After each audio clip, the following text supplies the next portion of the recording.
Gurmukhi express पर पथराव हुआ है। चेन पुलिंग करके पथराव की वारदात, शराब की खेप उतारने के दौरान पथराव हुआ है। देखिए, पथराव में एसी बोगी के शीशे टूट गए हैं। राजेंद्र नगर गुलजारबाग स्टेशन के बीच में ये वारदात हुआ है। अज्ञात शराब तस्करों पर केस दर्ज किया गया है। ज्यादा जानकारी देंगे न्यूज 18 संवाददाता संजय कुमार हमारे साथ जुड़ गए हैं।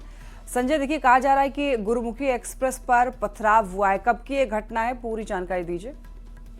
देखिए, राजेंद्र नगर गुलजारबाग स्टेशन के बीच गुरुमुखी एक्सप्रेस जो 12,326 है, इसमें शराब तस्करों ने जमकर पथराव किया है। करीब 8 से 10 शराब तस्कर थे और ट्रेन से रोककर शराब उतारने के दौरान इस तरह का वाकया हुआ है। पथराव होने से ट्रेन के शीशे टूटे हैं और ये घटना जो है वो मंगलवार की बताई जा रही है।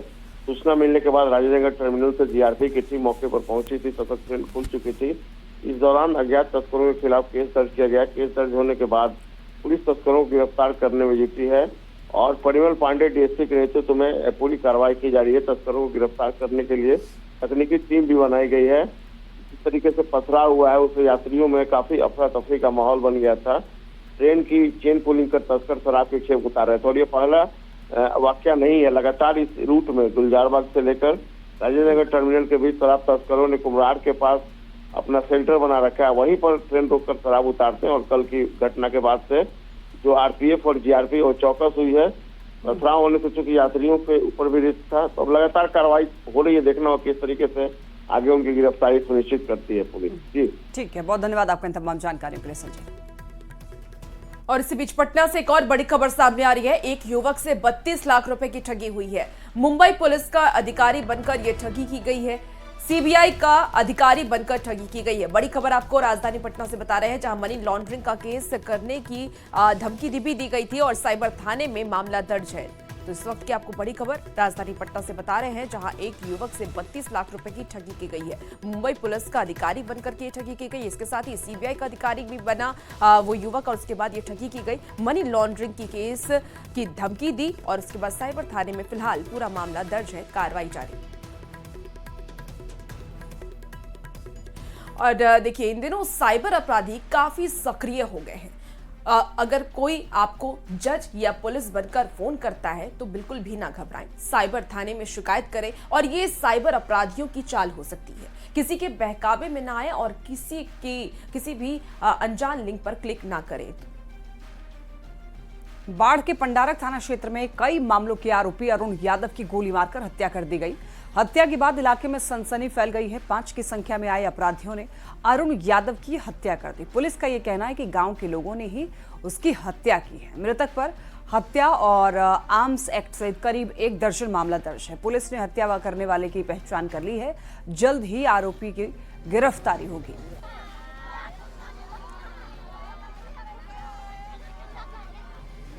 को सूचना मिली कि घेरापर गांव में एक व्यक्ति को गोली मारी गई है और जैसे ही थाना को सूचना मिली, थाना अध्यक्ष अपनी टीम के साथ यहां पर पहुंचे हैं।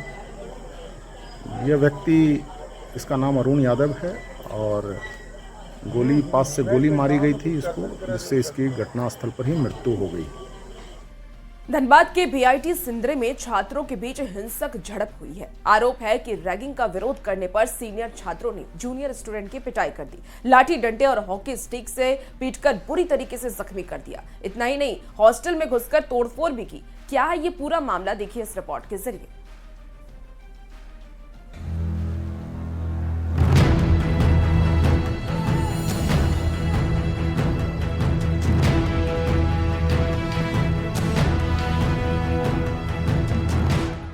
गाड़ी पर लाठी डंडे से वार और जूनियर छात्रों पर हॉकी स्टिक से हमला।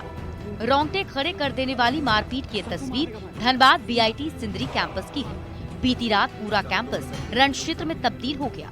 पूरी रात लाठी डंडे और ईंट पत्थर चले। आरोप है कि रैगिंग का विरोध करने पर सीनियर छात्रों ने जूनियर छात्रों की जमकर पिटाई की और कॉलेज की संपत्ति को भी नुकसान पहुँचाया। हम लोग खाना खा रहे थे मेस का, तो इतना में बाहर से लड़का लोग आया और सबको मारने लगा। और मारते मारते इतना सबको मारने लगा कि सब पैनिक हो गया, पता नहीं चला कहाँ भागेंगे।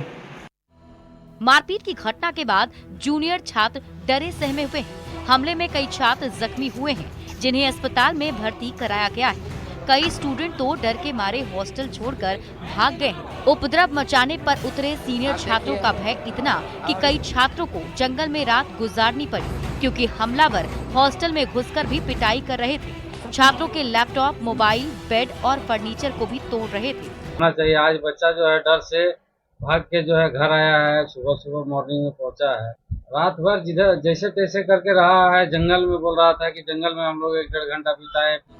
पीड़ित छात्रों के घर वाले भी डरे हुए हैं। दोबारा बच्चों को पढ़ाई के लिए बीआईटी सिंदरी नहीं भेजने की बात कह रहे हैं। हमले के वक्त पूरे कॉलेज कैंपस का माहौल तनावपूर्ण था, लेकिन कॉलेज प्रशासन मूक दर्शक बना रहा। किसी ने मदद नहीं की। छात्रों ने जैसे तैसे भागकर अपनी जान बचाई है। बीआईटी सिंदरी के निदेशक पंकज राय ये भी कह रहे हैं कि हमले में बाहर के लोग भी शामिल थे। फर्स्ट ईयर के बच्चों के द्वारा बाहर के लोगों को बुलाया गया और बाहर के लोग जो है सो आकर के थर्ड ईयर के 3 बच्चों को उन्होंने मारपीट किया। घटना के बाद पुलिस लगातार कैंप कर रही है, पर बड़ा सवाल है कि रोक के बावजूद कैंपस में रैगिंग कैसे हुई? जूनियर छात्रों को सुरक्षा क्यों नहीं दी गई? बीआईटी सिंदरी प्रबंधन क्या कर रहा था? कॉलेज के निदेशक आगे क्या एक्शन लेंगे? क्या दोषी छात्रों को निष्कासित किया जाएगा? धनबाद संवाददाता संजय गुप्ता के साथ ब्यूरो रिपोर्ट, न्यूज़ 18।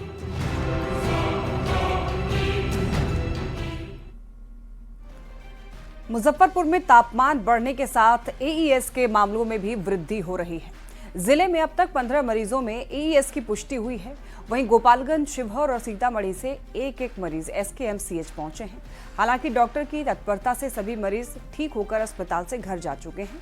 उन सभी बच्चों पर स्वास्थ्य विभाग की टीम निगरानी भी रख रही है। एईएस को लेकर जिला प्रशासन और स्वास्थ्य विभाग अलर्ट है और इस साल 0 डेथ पॉलिसी पर काम किया जा रहा है, जिसका रिजल्ट भी दिख रहा है। ज्यादा जानकारी दे रहे हैं न्यूज़ 18 संवाददाता प्रियांक सौरभ। टोटल 15 केस हैं, इनके साथ आया है। टोटल 15 केस हैं मुजफ्फरपुर जिले में, 3 बाहरी जिलों के हैं। टोटल 18 केस अभी तक एसकेएमसीएच में इलाज हुआ है। सभी बच्चे स्वस्थ हैं और सभी बच्चे स्वस्थ होकर घर गए हुए हैं और प्रचार प्रसार हम लोग का चल रहा है, निरंतर चल रहा है और जागरूकता अभियान भी हो रहा है। जिला पदाधिकारी महोदय, डीडीसी महोदय की अध्यक्षता में और जो है शनिवार को संध्या चौपाल भी आयोजन प्रत्येक पंचायत में करते हैं। मुजफ्फरपुर में तापमान के साथ साथ अब एईएस के मरीजों की भी संख्या लगातार बढ़ रही है। अब तक 18 मरीजों में एईएस की पुष्टि हुई है, जिसमें सिर्फ 15 मुजफ्फरपुर जिले के हैं, वहीं 3 अलग अलग जिले के हैं, यानी गोपालगंज, शिवहर और सीतामढ़ी जिले से एक मरीज एसकेएमसीएच के पीकू बिल्डिंग में पहुंचे हैं, जहां पर उन मरीजों का इलाज हुआ है। और अच्छी बात है कि सभी मरीज ठीक होकर घर जा चुके हैं। तो इस बार एईएस के मामले अब धीरे धीरे बढ़ने लगे हैं, लेकिन इसको लेकर जिला प्रशासन और स्वास्थ्य विभाग बीते काफी दिनों से तैयारी कर रहा था, अलर्ट मोड में था और 0 डेथ पॉलिसी की बात लगातार जिला प्रशासन की तरफ से कही जा रही थी। और जिस तरीके से अब तापमान बढ़ने लगा है और भीषण गर्मी पड़ने लगी है, तो ऐसे में अब मामले बढ़ने लगे हैं, लेकिन तमाम बच्चों का समुचित इलाज भी हो रहा है और खासकर उन पर विशेष निगरानी भी रखी जा रही है जो बच्चे इलाज कराकर घर जा चुके हैं।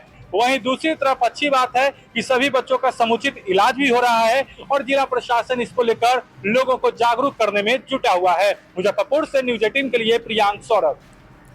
बक्सर के चौसा में बन रहे 1320 मेगावाट के पावर प्रोजेक्ट में अगले महीने से बिजली उत्पादन शुरू हो सकता है। प्रोजेक्ट के काम की प्रगति को लेकर के बक्सर डीएम अंशुल अग्रवाल ने तमाम पदाधिकारियों के साथ पावर स्टेशन का दौरा किया और समीक्षा की।